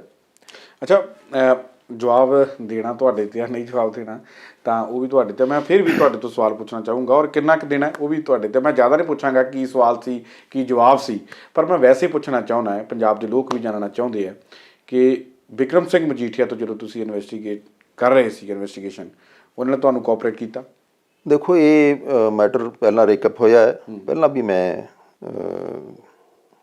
ਇਹ ਗੱਲ ਦਾ ਰਿਪਲਾਈ ਦਿੱਤਾ ਹੈ ਕਿ ਚਾਹੇ ਮੁਲਜ਼ਮ ਹੈ, ਚਾਹੇ ਇਨਵੈਸਟੀਗੇਟਿੰਗ ਡਿਪਾਰਟਮੈਂਟ ਹੈ, ਆਪਣੀ ਡਿਊਟੀ, ਮੁਲਜ਼ਮ ਦੀ ਵੀ ਡਿਊਟੀ ਹੁੰਦੀ ਹੈ ਕਿ ਜਿਹੜੇ ਸਵਾਲ ਪੁੱਛਿਆ ਜਾ ਰਿਹਾ ਉਹ ਜਵਾਬ ਦੇਵੇ, ਤਾਂ ਕਿ ਉਹਦੇ ਖਿਲਾਫ ਕੋਈ ਇਨਵੈਸਟੀਗੇਸ਼ਨ ਜਿਹੜੀ ਹੈ ਕੁਇਕਲੀ ਅਤੇ without loss of time complete ਹੋ ਜਾਏ। ਇਹ ਜਿਹੜੇ ਹਾਈ ਪ੍ਰੋਫਾਈਲ ਬੰਦੇ ਹੈ, ਨਾਟ ਓਨਲੀ ਜਿਹਦਾ ਤੁਸੀਂ ਨਾਮ ਮੈਂਸ਼ਨ ਕਰ ਰਹੇ ਹੋ, ਇਹ ਬੰਦੇ ਨੋਰਮਲੀ ਟਰਾਈ ਕਰਦੇ ਹੈ, ਕੋਆਪਰੇਸ਼ਨ ਨਹੀਂ ਕਰਦੇ, ਨੋਰਮਲੀ ਟਰਾਈ ਕਰਦੇ। ਅੱਛਾ। ਦੂਸਰਾ ਇਹਨਾਂ ਦਾ ਇੱਕ ਹੋਰ ਪਲੋਏ ਹੁੰਦਾ ਕਿ ਇਨਵੈਸਟੀਗੇਸ਼ਨ ਨੂੰ ਡਿਲੇ ਕਰੋ। ਤੀਸਰਾ ਇੱਕ ਹੋਰ ਪਲੋਏ ਹੁੰਦਾ ਕਿ ਅਫਸਰ ਨੂੰ ਟ੍ਰਾਂਸਫਰ ਕਰ ਦਿਓ। ਸੋ 2-3 ਪਲੋਏ ਹੁੰਦੇ ਨੇ। ਪਰ ਫਿਰ ਵੀ ਇਨਵੈਸਟੀਗੇਸ਼ਨ ਮੇਰੇ ਹਿਸਾਬ ਨਾਲ ਮੇ ਬੀ ਕੰਟੀਨਿਊਇੰਗ ਅਗੇਂਸਟ ਹਿਮ, ਤੇ ਮਹਿਕਮਾ ਕਰ ਲੂਗਾ ਇਨਵੈਸਟੀਗੇਸ਼ਨ। ਨਹੀਂ, ਜਦੋਂ ਜਿਹੜੀ ਮੈਂ ਤੁਹਾਡੇ ਨਾਲ ਗੱਲ ਕਰਦਾ, ਤੁਹਾਡੇ ਨਾਲ ਕੋਆਪਰੇਟ ਕੀਤਾ ਉਹਨਾਂ ਨੇ ਕਿ ਨਹੀਂ? ਜਿੰਨੀ ਕੋਆਪਰੇਸ਼ਨ ਮੈਨੂੰ ਚਾਹੀਦੀ ਸੀ ਉਨੀ ਕੋਆਪਰੇਸ਼ਨ ਨਹੀਂ। ਉਨੀ ਕੋਆਪਰੇਸ਼ਨ ਨਹੀਂ? ਯੈਸ। ਓਕੇ। ਤਾਂ ਹੁਣ ਅੱਗੇ ਇਹ ਨਾਲੇ ਜਿਸ ਤਰੀਕੇ ਨਾਲ ਹੁਣ ਉਹਨਾਂ ਨੂੰ ਜ਼ਮਾਨਤ 'ਤੇ ਹੈ, ਬੇਸ਼ੱਕ ਉਹ STF ਵਾਲੇ ਮਾਮਲੇ ਦੇ ਵਿੱਚ ਹੀ ਹੈ, ਹੁਣ ਜਿਸ ਤਰੀਕੇ ਦੇ ਨਾਲ ਜਿਹੜੀਆਂ ਏਅਰਪੋਰਟਸ ਜਿਹੜੀਆਂ ਖੁੱਲ੍ਹਣਗੀਆਂ, ਕੀ ਲੱਗਦਾ ਇਹਦੇ ਵਿੱਚ ਉਸ ਤੋਂ ਬਾਅਦ 'ਚੋਂ ਵੀ ED ਜੇ ਆਉਂਦੀ ਹੈ? ਕਿਉਂਕਿ ED ਵਾਲਾ ਕੇਸ ਹਾਲੇ ਵੀ ਮੈਨੂੰ ਲੱਗਦਾ ਕਿ ਉਹ ਕਿਸੇ ਜਿਹੜਾ ਰਿਜ਼ਲਟ 'ਤੇ ਉਹ ਪਹੁੰਚਿਆ ਨਹੀਂ, ਤਾਂ ਲੱਗਦਾ ਕਿ ਦੁਬਾਰਾ ED ਵਾਲਾ ਕੇਸ ਵੀ ਜਿਹੜਾ ਉਹ ਖੁੱਲ੍ਹ ਸਕਦਾ ਜੇ ਇਹ ਰਿਪੋਰਟਸ ਸਾਹਮਣੇ ਆਉਂਦੀਆਂ ਤੇ? ਨਹੀਂ, ED ਦੇ ਬਾਰੇ ਕੀ ਹੁਣ ਇਨਵੈਸਟੀਗੇਟਿਵ ਕਰ ਰਹੇ ਹੈ ਨਹੀਂ ਕਰ ਰਹੇ ਹੈ ਮੈਂ ਕੁਝ ਨਹੀਂ ਕਹਿ ਸਕਦਾ। ਜਿਹੜੀ ਰਿਪੋਰਟਸ ਫਰਦਰ ਖੁੱਲ੍ਹਣੀਆਂ ਹੈ ਉਹਨਾਂ ਦੇ ਵਿੱਚ ਕੀ ਮੈਂਸ਼ਨਡ ਹੈ ਉਹ ਤਾਂ ਫਿਰ ਆਨਰੇਬਲ ਹਾਈ ਕੋਰਟ ਜਿਸ ਟਾਈਮ ਖੋਲ੍ਹਣਗੇ ਤਾਂ ਪਤਾ ਲੱਗੂਗਾ ਉਹਦੇ ਕੀ ਰੈਪਰਕਸ਼ਨ ਹੈ, ਕਿਹਦੇ ਉੱਪਰ ਰੈਪਰਕਸ਼ਨ ਹੈ, ਵੈਦਰ ਕਿਸੇ ਪਰਟੀਕੂਲਰ ਪਰਸਨ ਜਿਹੜਾ ਤੁਸੀਂ ਨਾਂ ਲੈ ਰਹੇ ਉਹਨਾਂ ਦੇ ਉੱਪਰ ਹੈ ਨਹੀਂ ਹੈ ਉਹ ਨਹੀਂ ਕਹਿ ਸਕਦੇ। ਪਰ ਇਹ ਤਾਂ ਪਤਾ ਲੱਗੂ ਜਿਸ ਟਾਈਮ ਮਾਨਯੋਗ ਜੱਜ ਸਾਹਿਬ ਖੋਲ੍ਹਣਗੇ ਇਸ ਰਿਪੋਰਟ ਨੂੰ। ਪਰ ਮੇਰੇ ਹਿਸਾਬ ਨਾਲ ਰਿਪੋਰਟ ਇੰਨੇ ਸਾਲ ਨਾ ਖੁੱਲ੍ਹਣਾ ਇਹ ਪਬਲਿਕ ਇੰਟਰਸਟ ਵਿੱਚ ਨਹੀਂ ਹੈਗਾ। ਇਹ ਰਿਪੋਰਟ ਖੁੱਲ੍ਹਣੀਆਂ ਚਾਹੀਦੀਆਂ ਸੀ, ਪਹਿਲਾਂ ਖੁੱਲ੍ਹ ਜਾਣੀਆਂ ਚਾਹੀਦੀਆਂ ਸੀ, ਇਸ ਤੋਂ ਪਹਿਲਾਂ ਲੌਂਗ ਬੈਕ ਖੁੱਲ੍ਹਣੀਆਂ ਚਾਹੀਦੀਆਂ, ਕਿਉਂਕਿ ਅਸੀਂ ਰਿਪੋਰਟ ਫਾਈਲ ਕੀਤੀਆਂ ਹੈ। ਕਿਉਂਕਿ ਤੁਸੀਂ ਬੜੀ ਮਿਹਨਤ ਕੀਤੀ ਹੈ, ਬਿਲਕੁਲ STF ਨੇ ਬੜੀ ਮਿਹਨਤ ਕੀਤੀ ਹੈ, SIT ਨੇ ਬੜੀ ਮਿਹਨਤ ਕੀਤੀ ਹੈ, ਤਾਂ ਕਿਵੇਂ ਦੇਖਦੇ ਹੋ? ਹਾਈ ਕੋਰਟ ਕਹਿੰਦਾ ਕਿ ਅਸੀਂ ਰੋਕਿਆ ਨਹੀਂ ਸੀ ਸਰਕਾਰ ਨੂੰ, ਸਰਕਾਰ ਨੇ ਖੋਲ੍ਹਿਆ ਨਹੀਂ, ਤਾਂ ਕੀ ਹਾਈ ਕੋਰਟ ਨਹੀਂ ਸੀ ਆਪਣੇ ਤੌਰ ਤੇ ਖੋਲ੍ਹ ਸਕਦੀ ਜੇ ਸਰਕਾਰ ਨਹੀਂ ਖੋਲ੍ਹਦੀ ਸੀ ਤਾਂ? ਦੇਖੋ ਜੀ, ਹਾਈ ਕੋਰਟ ਵੀ ਖੋਲ੍ਹ ਸਕਦੇ ਸੀ ਆਪਣੀ ਔਨ ਦੇਅਰ ਓਨ, ਕਿਉਂਕਿ ਜੇ ਔਨ ਦੇਅਰ ਓਨ ਉਹ ਕੇਸ ਆਪਣੇ ਹੱਥ 'ਚ ਲੈ ਸਕਦੇ ਹੈ ਤਾਂ ਰਿਪੋਰਟ ਵੀ ਖੋਲ੍ਹ ਸਕਦੇ ਨੇ। ਇਹ ਵੀ ਗੱਲ ਸਹੀ ਹੈ ਕਿ ਹਾਈ ਕੋਰਟ ਨੇ ਕਿਸੇ ਏਜੰਸੀ ਨੂੰ ਰੋਕਿਆ ਨਹੀਂ ਹੈਗਾ ਇਨਵੈਸਟੀਗੇਸ਼ਨ ਤੋਂ। ਪਰ ਫਿਰ ਵੀ ਕਿਉਂਕਿ ਰਿਪੋਰਟ ਜਿਹੜੀ ਕਾਲ ਫੋਰ ਕੀਤੀ ਗਈਆਂ ਨੇ ਕੋਰਟ ਦੇ ਵਿੱਚ, ਪੰਜਾਬ ਦੇ ਲੋਕਾਂ ਨੂੰ ਉਮੀਦ ਹੁੰਦੀ ਹੈ ਹਾਈ ਕੋਰਟ ਤੋਂ, ਏਜੰਸੀਆਂ ਤੋਂ ਵੀ, ਕਿ ਜਿਹੜੀ ਰਿਪੋਰਟ ਫਾਈਲ ਹੋਈਆਂ ਉਹ ਪਬਲਿਕ ਦੇ ਸਾਹਮਣੇ ਆਉਣੀ ਚਾਹੀਦੀਆਂ, ਜਾਂ ਉਹਨਾਂ ਦੇ ਉੱਪਰ ਐਕਸ਼ਨ ਜਿਹੜੀ ਕੰਸਰਨਡ ਏਜੰਸੀਜ਼ ਹੈਗੀਆਂ ਉਹਨਾਂ ਨੂੰ ਆਰਡਰ ਕੀਤਾ ਜਾਵੇ ਕਿ ਐਕਸ਼ਨ ਲੈ ਕੇ ਫਿਰ ਰਿਪੋਰਟ ਫਾਈਲ ਕਰੋ। ਰਿਪੋਰਟ ਸੀਲਡ ਕਵਰ ਦੇ ਵਿੱਚ 5-7 ਸਾਲ ਰੱਖਣ ਦਾ ਕੋਈ ਮਾਇਨੇ ਨਹੀਂ। ਅੱਛਾ, 5-7 ਸਾਲ ਹੁਣ ਸਰ ਬੰਦ ਰਹਿ ਗਈਆਂ ਨੇ, ਹੁਣ 5-7 ਸਾਲਾਂ ਬਾਅਦ ਜੇ ਖੁੱਲ੍ਹਦੀਆਂ ਨੇ ਤਾਂ ਕੀ ਜਿਹੜਾ ਉਹਦੇ 'ਤੇ ਅਸਰ ਹੋਣਾ ਚਾਹੀਦਾ ਸੀ ਜਾਂ ਉਹਦੇ 'ਤੇ ਕਾਰਵਾਈ ਹੋਣੀ ਚਾਹੀਦੀ ਸੀ ਕਿ ਉਨੀ ਦਰੁਸਤੀ ਦੇ ਨਾਲ ਉਹਦੇ 'ਤੇ ਹੁਣ ਕਾਰਵਾਈ ਹੋ ਸਕਦੀ ਹੈ? ਕਿਉਂਕਿ ਲੰਘਿਆ ਸਮਾਂ ਆਤਾ ਨਹੀਂ ਆਉਂਦਾ, ਤਾਂ ਉਹ ਲੰਘਿਆ ਸਮਾਂ ਇਹ ਰਿਪੋਰਟਾਂ ਜਿਹੜੀਆਂ ਹੁਣ ਕਿਸੇ ਕੰਮ ਦੀਆਂ ਨਹੀਂ ਰਹੀਆਂ ਜਾਂ ਕੰਮ ਦਾ ਇਹ 'ਤੇ ਹੋ ਸਕਦਾ ਹਾਲੇ ਵੀ? ਨਹੀਂ, ਐਸੀ ਨਹੀਂ ਗੱਲ, ਸਮਾਂ ਬੇਸ਼ੱਕ ਲੰਘਿਆ ਹੋਵੇ, ਪਰ ਜੇ ਇਨ ਰਿਪੋਰਟਸ ਦੇ ਵਿੱਚ ਇਹਨਾਂ ਰਿਪੋਰਟਸ ਦੇ ਵਿੱਚ ਕੋਈ ਰੈਲੇਵੈਂਟ ਇਨਫੋਰਮੇਸ਼ਨ ਹੈ ਜਾਂ ਕੋਈ ਐਵੀਡੈਂਸ ਹੈ ਜਾਂ ਕੋਈ ਫਰਦਰ ਇਨਵੈਸਟੀਗੇਸ਼ਨ ਵਾਸਤੇ ਕੋਈ ਲਿੰਕਸ ਹੈਗੇ ਨੇ, ਤਾਂ ਫਿਰ ਇਹਨਾਂ ਦੀ ਜਿਹੜੀ ਰੈਲੇਵੈਂਸ ਹੈ ਉਹ ਖਤਮ ਨਹੀਂ ਹੁੰਦੀ। ਇਹ ਰਿਪੋਰਟ ਯੂਜ਼ਫੁਲ ਰਿਪੋਰਟ ਹੈਗੀਆਂ ਨੇ, ਇਹ ਖੁੱਲ੍ਹਣੀਆਂ ਚਾਹੀਦੀਆਂ। ਇਹਨਾਂ ਤੋਂ ਬਾਅਦ ਕਈ ਅਥਾਰਟੀਜ਼ ਜਾਂ ਕਈ ਉਸ ਟਾਈਮ ਦੀ ਅਥਾਰਟੀਜ਼ ਜਾਂ ਕਈ ਐਸੇ ਸਸਪੈਕਟਸ ਜਿਨ੍ਹਾਂ ਦੇ ਖਿਲਾਫ ਐਕਸ਼ਨ ਉਸ ਟਾਈਮ ਹੋ ਸਕਦਾ ਸੀ, ਉਹ ਐਕਸ਼ਨ ਹੁਣ ਵੀ ਹੋ ਸਕਦਾ ਹੈ, ਐਸੇ ਨਹੀਂ ਹੈ, ਹੋ ਸਕਦਾ। ਪਰ ਫਿਰ ਵੀ ਐਸਾ ਵਰਡ ਦੇ ਵਿੱਚ ਕਿਸੇ ਹਿੱਸੇ 'ਚ ਨਹੀਂ ਹੈ ਕਿ ਕੋਰਟ ਦੇ ਵਿੱਚ ਰਿਪੋਰਟ ਪਈਆਂ ਹੋਣ ਤੇ 5-5 ਸਾਲ ਪਈਆਂ ਹੋਣ ਤੇ ਉਹ ਖੁੱਲ੍ਹਣ ਨਾ। ਇਹ ਲੋਕਾਂ ਵਾਸਤੇ, ਪਬਲਿਕ ਵਾਸਤੇ ਠੀਕ ਨਹੀਂ ਹੈਗਾ, because public have the right, ਕਿਉਂਕਿ ਉਹਨਾਂ ਦੀ ਸੇਫਟੀ ਤੇ ਲਾਈਫ ਇਨਵੋਲਡ ਹੈ। ਮੈਂ ਜਿਸ ਟਾਈਮ ਇਨਵੈਸਟੀਗੇਸ਼ਨ ਸ਼ੁਰੂ ਕੀਤਾ ਸੀ, ਮੈਂ ਇਸ ਨੂੰ ਨਾਰਕੋ ਟੈਰਰਿਜ਼ਮ ਮੰਨ ਕੇ ਸ਼ੁਰੂ ਕੀਤਾ ਸੀ। ਅੱਛਾ। ਆਨਰੇਬਲ ਹਾਈ ਕੋਰਟ ਨੇ ਇਸ ਗੱਲ ਤੇ ਪ੍ਰਮੋਰ ਲਾਈ ਕਿ ਇਹ ਨਾਰਕੋ ਟੈਰਰਿਜ਼ਮ ਹੈ। ਡਰੱਗ ਵਾਲੇ ਜਿਹੜੇ ਸਿੰਡੀਕੇਟਸ ਹੈ, ਮਾਫੀਆਜ਼ ਹੈ, ਟ੍ਰੈਫਿਕਰਜ਼ ਹੈ, ਇਹ ਕ੍ਰਾਸ ਬਾਰਡਰ ਤੋਂ ਡਾਇਰੈਕਟਡ ਨੇ, ਕ੍ਰਾਸ ਬਾਰਡਰ ਤੋਂ ਆਰਡਰਡ ਨੇ। ਪੰਜਾਬ ਦੇ ਖਿਲਾਫ, ਪੰਜਾਬ ਦੇ ਲੋਕਾਂ ਦੇ ਖਿਲਾਫ, ਪੰਜਾਬ ਦੀ ਜਵਾਨੀ ਦੇ ਖਿਲਾਫ, ਭਾਰਤ ਦੀ ਸੇਫਟੀ ਦੇ ਖਿਲਾਫ, ਸਿਕਿਉਰਿਟੀ ਦੇ ਖਿਲਾਫ ਇਹ ਇੱਕ ਜੰਗ ਹੈ। ਇਹ ਮੰਨ ਕੇ ਮੈਂ ਸ਼ੁਰੂ ਕੀਤੇ ਸੀ ਇਹ ਕੇਸ, ਪਰ ਕਿਤੇ ਨਾ ਕਿਤੇ ਜਾ ਕੇ ਇਹ ਕੇਸ ਬਹੁਤ ਸਲੋ ਹੋ ਗਏ, ਤੇ ਜਿਹੜਾ ਅਸੀਂ ਸ਼ੁਰੂ ਕੀਤਾ ਸੀ ਇਹਨੂੰ ਅੱਤਵਾਦ ਮੰਨ ਕੇ, ਨਾਰਕੋ ਟੈਰਰਿਜ਼ਮ ਮੰਨ ਕੇ, ਉਹ ਕਿਤੇ ਰੈਲੇਵੈਂਸ ਅੱਗੇ ਜਾ ਕੇ, ਜਿਸ ਤਰ੍ਹਾਂ ਹੁਣ 5-5 ਸਾਲ ਰਿਪੋਰਟ ਨਾ ਖੁੱਲਣ, ਉੱਥੇ ਪਰ ਉਹਦਾ ਕੋਈ ਮਤਲਬ ਨਹੀਂ ਰਹਿ ਜਾਂਦਾ। ਯੈਸ। ਇਹਨੂੰ ਸਰ ਕਿਉਂਕਿ ਬਾਰਡਰ ਤੋਂ ਪਾਰ ਨਸ਼ਾ ਆਉਂਦਾ, ਜਿਵੇਂ ਤੁਸੀਂ ਦੱਸਿਆ, ਤੁਸੀਂ ਬੜੇ ਇਹਨੂੰ ਗਹਿਰਾਈ ਦੇ ਨਾਲ ਇਹਨੂੰ ਜਾਣਦੇ ਹੋ, ਇਸ ਪੂਰੇ ਵਿਸ਼ੇ ਨੂੰ। ਕਿਹਦੀ ਗਲਤੀ ਮੰਨਦੇ? ਕਿਉਂਕਿ ਪੰਜਾਬ ਸਰਕਾਰ ਕਹਿ ਦਿੰਦੀ ਹੈ ਕਿ BSF ਲੱਗੀ ਹੋਈ ਹੈ, ਉੱਥੋਂ ਲੰਘ ਕੇ ਆ ਜਾਂਦਾ, ਫਿਰ ਅੰਦਰ ਪੰਜਾਬ ਦੀ ਪੁਲਿਸ ਆ ਜਾਂਦੀ ਹੈ। ਕਿਹਦੀ ਨਲਾਇਕੀ ਮੰਨਦੇ ਹੋ? ਜੇ ਬਾਰਡਰ ਪਾਰ ਕਰਕੇ ਨਸ਼ਾ ਆ ਜਾਂਦਾ ਹੈ ਤਾਂ ਦੋਵਾਂ ਸਰਕਾਰਾਂ ਦੀ ਨਲਾਇਕੀ ਹੈ ਜਾਂ ਸਾਡੇ ਆਮ ਲੋਕਾਂ ਦੀ ਵੀ ਜਿਹੜੀ ਨਲਾਇਕੀ, ਕਿਉਂਕਿ ਜਦੋਂ ਡਿਮਾਂਡ ਨਹੀਂ ਹੋਊ, ਜਿੱਥੇ ਕਿਸੇ ਚੀਜ਼ ਦੀ ਡਿਮਾਂਡ ਨਹੀਂ ਹੁੰਦੀ ਤਾਂ ਉੱਥੇ ਕੋਈ ਚੀਜ਼ ਆਪਾਂ ਨੂੰ ਪਤਾ ਕਿ ਵਿਕਦੀ ਨਹੀਂ। ਤਾਂ ਜੇ ਡਿਮਾਂਡ ਨਾ ਹੋਊ ਤੇ ਉਹ ਆਊ ਵੀ ਕਿਵੇਂ? ਕੱਲਾ ਆਪਾਂ ਸਰਕਾਰਾਂ ਨੂੰ ਦੋਸ਼ ਦੇ ਕੇ ਨਸ਼ਿਆਂ ਦੇ ਲਈ ਆਪ ਬਰੀ ਨਹੀਂ ਹੋ ਸਕਦੇ। ਤੁਸੀਂ ਕਿਵੇਂ ਦੇਖਦੇ ਹੋ, ਕਿਹਨੂੰ ਜਿਹੜਾ ਉਹ ਜ਼ਿਆਦਾ ਤੁਸੀਂ ਜ਼ਿੰਮੇਵਾਰ ਮੰਨਦੇ ਹੋ? ਨਹੀਂ, ਨੋ ਡਾਊਟ, ਜੇ ਡਿਮਾਂਡ ਨਹੀਂ ਹੈਗੀ ਤਾਂ ਫਿਰ ਸਪਲਾਈ ਨਹੀਂ ਆਊਗੀ। ਪਰ ਇਹਦਾ ਮਤਲਬ ਇਹ ਨਹੀਂ ਹੈ ਕਿ ਜਿਹੜੀ ਅਥਾਰਟੀਜ਼ ਹੈ ਉਹ ਆਪਣੀ ਜ਼ਿੰਮੇਵਾਰੀ ਨਾ ਕਰਨ। ਬਿਲਕੁਲ, ਸਰਕਾਰ ਕੋਈ ਵੀ ਹੋਵੇ, ਅਥਾਰਟੀ ਕੋਈ ਵੀ ਹੋਵੇ, ਈਡੀ ਹੋਵੇ, BSF ਹੋਵੇ, ਪੁਲਿਸ ਹੋਵੇ, NCB ਹੋਵੇ, ਕੋਈ ਵੀ ਅਥਾਰਟੀ ਹੋਵੇ, ਹਰੇਕ ਅਥਾਰਟੀ ਨੂੰ ਆਪਣੇ ਆਪਣੇ ਜਿੰਨਾ ਵੀ ਉਹਦੀ ਡਿਊਟੀ ਉਹ ਕਰਨੀ ਚਾਹੀਦੀ ਹੈ। ਤੇ ਜੇ ਡਿਊਟੀ ਸਾਰੀ ਅਥਾਰਟੀਆਂ ਨੇ 2012 ਤੋਂ ਆਪਣੀ ਆਪਣੀ ਡਿਊਟੀ ਕੰਪਲੀਟ ਕੀਤੀ ਹੁੰਦੀ ਤੇ ਹੁਣ ਅੱਜ ਇਹ ਹਾਲ ਨਹੀਂ ਹੁੰਦਾ ਕਿ ਮਾਨਯੋਗ ਰਾਜਪਾਲ ਪੰਜਾਬ ਨੇ ਕੱਲ੍ਹ ਹੀ ਕਿਹਾ ਹੈ ਕਿ ਡਰੱਗਸ ਹਰ ਦੁਕਾਨ ਤੇ ਵਿਕਦੀ ਹੈ। ਹਰ ਦੁਕਾਨ ਤੇ ਬਿਲਕੁਲ। ਨੰਬਰ 1। ਨੰਬਰ 2, ਉਸ ਤੋਂ ਪਹਿਲਾਂ ਜਿਸ ਟਾਈਮ ਮੈਂ 2012 ਤੋਂ ਸ਼ੁਰੂ ਕੀਤਾ, ਮੇਰੀ ਡਰੱਗ ਦੇ ਉੱਪਰ, ਪੰਜਾਬ ਦੇ ਉੱਪਰ ਜਿਹੜੀ ਡਰੱਗ ਕੰਜੰਪਸ਼ਨ, ਡਰੱਗ ਟ੍ਰੈਫਿਕਿੰਗ ਕੌਣ ਕੌਣ ਬੰਦੇ ਕਰਾ ਰਹੇ, ਕੌਣ ਬੰਦੇ ਬਾਹਰੋਂ ਕਰਾ ਰਹੇ ਨੇ, ਕੌਣ ਬੰਦੇ ਇਨਵੋਲਡ ਹੈ, ਇਹਦੇ ਵਿੱਚ ਮੇਰੇ ਕੋਲ ਇਨਫੋਰਮੇਸ਼ਨ ਰਹੀ ਹੈ। ਕਿਸੇ ਪੰਜਾਬ ਸਰਕਾਰ ਨੇ 2-3 ਸਰਕਾਰਾਂ ਚਲੇ ਗਈਆਂ, ਕਿਸੇ ਸਰਕਾਰ ਨੇ ਅੱਜ ਤੱਕ ਮੈਨੂੰ ਇਹ ਪੁੱਛਿਆ ਨਹੀਂ ਕਿ ਸਾਨੂੰ ਥੋੜਾ ਹੈਲਪ ਕਰੋ। ਅੱਛਾ, ਆਈ ਐਮ ਸਰਪ੍ਰਾਈਜ਼ਡ। ਤੁਸੀਂ ਕਰ ਰਹੇ ਹੋ, ਬਹੁਤ ਚੰਗੀ ਗੱਲ ਹੈ, ਪਰ ਜਿਹਦੇ ਕੋਲ ਥੋੜੀ ਇਨਫੋਰਮੇਸ਼ਨ ਹੈ ਤੁਸੀਂ ਉਸ ਤੋਂ ਹੈਲਪ ਲੈ ਸਕਦੇ ਹੋ। ਅੱਜ ਪੰਜਾਬ ਦੇ ਵਿੱਚ ਮੇਰਾ ਆਪਣਾ ਅਸੈਸਮੈਂਟ ਹੈ, ਪਿਛਲੇ 10 ਸਾਲਾਂ ਦਾ ਵੀ ਪੰਜਾਬ ਦੇ ਵਿੱਚ ਕਮ ਸੇ ਕਮ ਵੀ 35 ਜਾਂ 40 ਹਜ਼ਾਰ ਬੱਚੇ ਸਾਡੇ ਮਰ ਗਏ ਡਰੱਗਸ ਲੈ ਕੇ।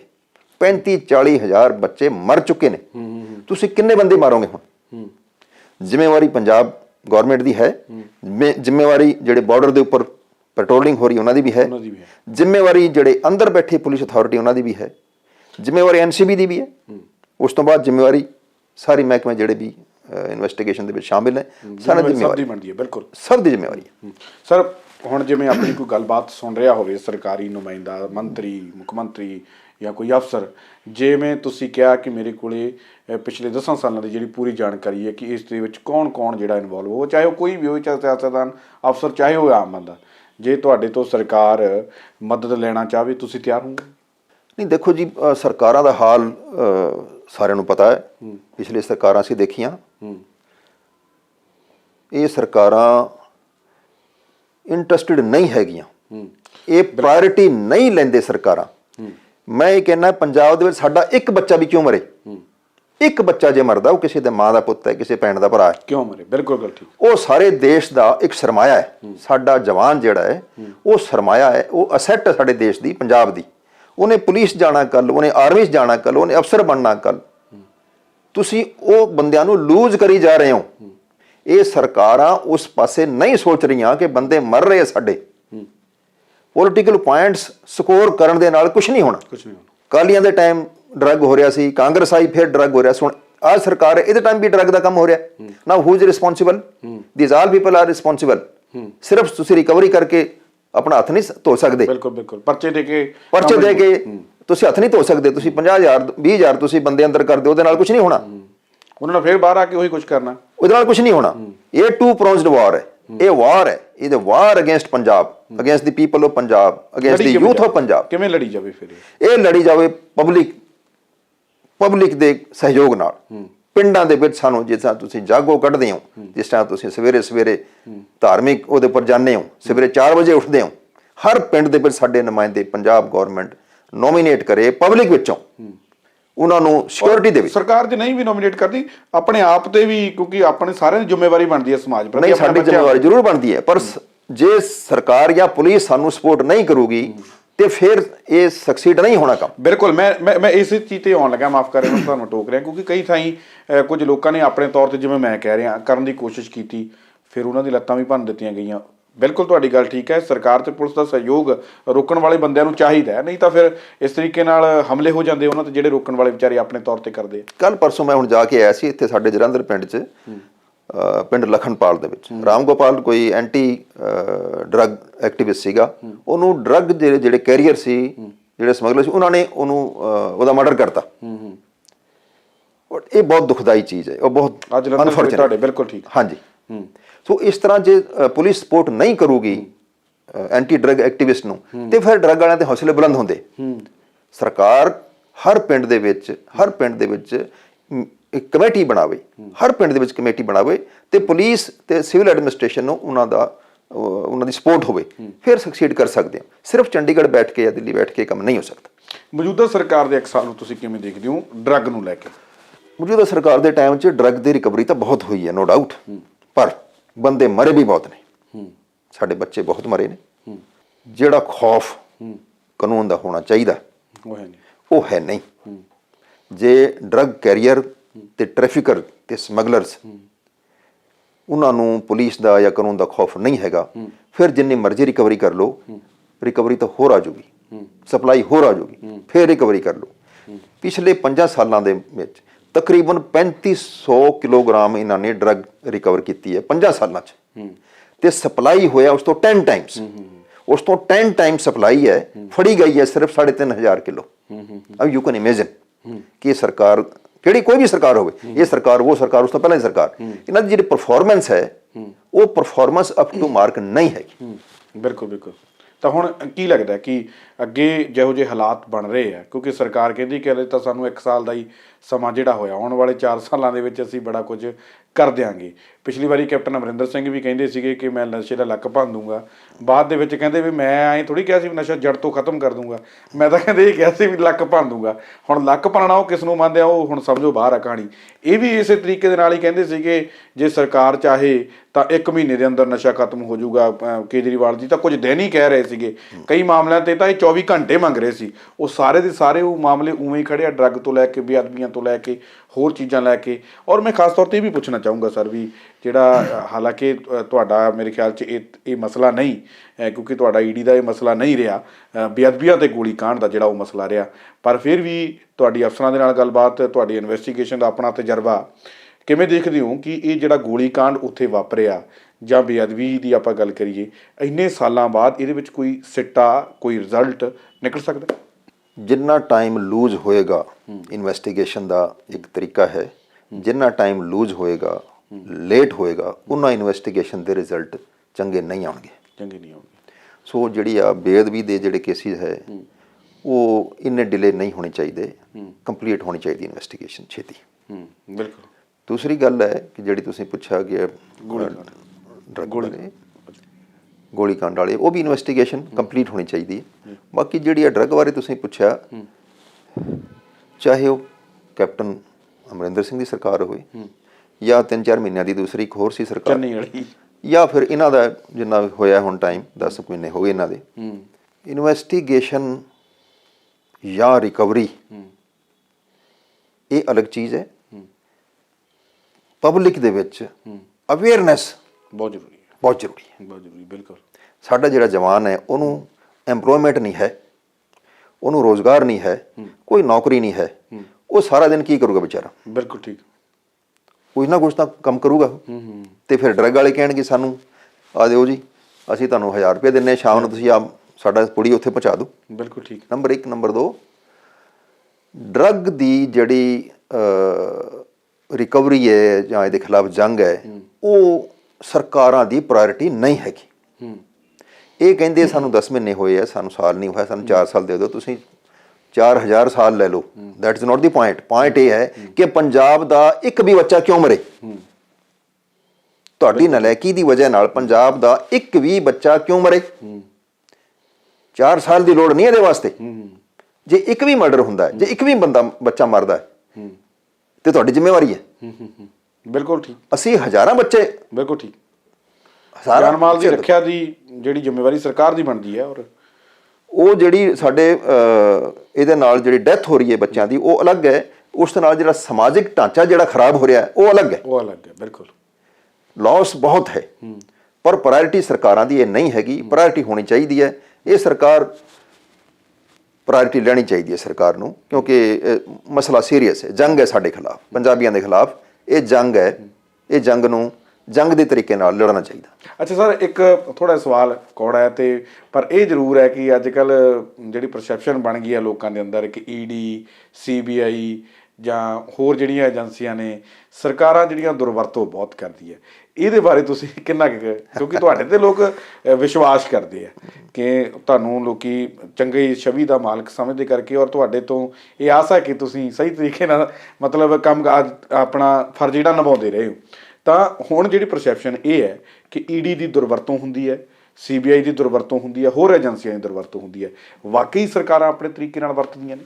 ਨਹੀਂ ਜੀ, ਦੇਖੋ ਇਹ ਨਹੀਂ ਕਹਿ ਸਕਦੇ ਅਸੀਂ ਕਿ ਸਰਕਾਰਾਂ ਇਹਨਾਂ ਏਜੰਸੀਆਂ ਨੂੰ ਵਰਤਦੀਆਂ ਨੇ, ਪਰ ਇਹ ਗੱਲ ਜ਼ਰੂਰੀ ਹੈ ਕਿ ਇਹ ਪਰਸੈਪਸ਼ਨ ਨਹੀਂ ਜਾਣੀ ਚਾਹੀਦੀ। ਇਹ ਪਰਸੈਪਸ਼ਨ, ਕਿਉਂਕਿ ਕਾਨੂੰਨ ਸਾਰਿਆਂ ਵਾਸਤੇ ਲਾਗੂ ਬਰਾਬਰ ਹੈ। ਮੈਂ ਚਾਹੇ ਦਿੱਲੀ ਰਿਹਾ ਹੋਇਆ, ਚਾਹੇ ਇੱਥੇ ਰਿਹਾ, ਜਾਂ ਕਿਸੇ ਹੋਰ ਸਟੇਸ਼ਨ ਤੇ ਰਿਹਾ ਹੋਇਆ, ਮੇਰੇ ਵਾਸਤੇ ਜਿਹੜਾ ਕੋਈ ਸਸਪੈਕਟ ਹੈ ਉਹਦਾ ਪਾਰਟੀ ਦੇ ਨਾਲ ਕੋਈ ਤਾਲੁਕ ਮੈਂ ਕਦੇ ਨਹੀਂ ਕੀਤਾ, ਚਾਹੇ ਕਿਸੇ ਪਾਰਟੀ ਨਾਲ, ਚਾਹੇ ਸਰਕਾਰ ਦੀ ਪਾਰਟੀ ਨਾਲ ਹੋਵੇ। ਅਸੀਂ ਉਹਦੀ ਵੀ ਇਨਵੈਸਟੀਗੇਸ਼ਨ ਕੀਤੀ ਹੈ। ਇਨਵੈਸਟੀਗੇਸ਼ਨ ਤੋਂ ਬਾਅਦ ਜੋ ਵੀ ਉਹਦਾ ਰਿਜ਼ਲਟ ਬਣਦਾ ਉਹ ਰਿਜ਼ਲਟ ਕੱਢਿਆ। ਸੋ ਮੈਨੂੰ ਨਹੀਂ ਲੱਗਦਾ ਕਿ ਇਹ ਸਹੀ ਹੈ ਇਹ ਕਹਿਣਾ ਕਿ ਈਡੀ ਜਾਂ CBI ਜਾਂ ਮਿਸਯੂਜ਼ ਹੋ ਰਹੀਆਂ ਹੈ। ਯੈਸ, ਮਿਸਯੂਜ਼ ਤਾਂ ਹੋ ਰਹੀਆਂ, ਤਾਂ ਕਹਿ ਸਕਦੇ ਹੋ ਜੇ ਤੁਹਾਡੇ ਖਿਲਾਫ ਕੁਝ ਨਾ ਨਿਕਲੇ ਤੇ ਫਿਰ ਤੁਸੀਂ ਕਹਿ ਸਕਦੇ ਹੋ ਕਿ ਸਾਡਾ ਕੋਈ ਆਫੈਂਸ ਨਹੀਂ ਸੀ, ਪਰ CBI ਦਾ ਜਾਂ ਈਡੀ ਦਾ ਮਿਸਯੂਜ਼ ਹੋ ਗਿਆ। ਪਰ ਜੇ ਤੁਹਾਡਾ ਕੋਈ ਆਫੈਂਸ ਹੈ ਫਿਰ ਤੁਸੀਂ ਇਹ ਐਲੀਗੇਸ਼ਨ ਨਹੀਂ ਲਾ ਸਕਦੇ। ਪਰ ਹਾਂ, ਇਹ ਪਰਸੈਪਸ਼ਨ ਠੀਕ ਨਹੀਂ। ਇੱਕ ਡੈਮੋਕ੍ਰੈਟਿਕ ਕੰਟਰੀ ਹੈ ਇੰਡੀਆ, ਇਹਦੇ ਵਿੱਚ ਸਾਡੀ ਆਪਣੀ ਇੱਕ ਜ਼ਿੰਮੇਵਾਰੀ ਹੈ। ਕੋਈ ਵੀ ਏਜੰਸੀ, ਕੋਈ ਵੀ ਅਫਸਰ, ਉਹਦੇ ਉੱਪਰ ਇਹ ਐਲੀਗੇਸ਼ਨ ਨਹੀਂ ਜਾਣਾ ਚਾਹੀਦਾ ਕਿ ਇਹ ਬਾਇਸਡ ਹੈ। ਬਾਇਸਡ ਨਹੀਂ, ਬਿਲਕੁਲ ਬਾਇਸਡ ਨਹੀਂ ਹੋਣਾ ਚਾਹੀਦਾ।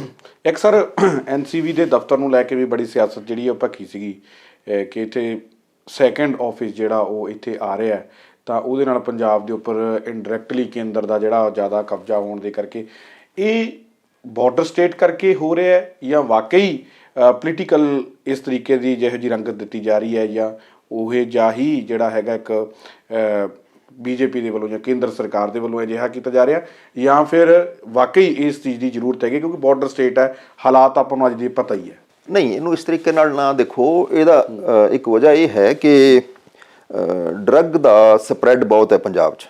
ਬਾਰਡਰ ਸਟੇਟ ਹੈ, ਡਰੱਗ ਡੇਲੀ ਸਾਡੇ ਇੱਥੇ ਡਰੱਗ ਆ ਰਿਹਾ।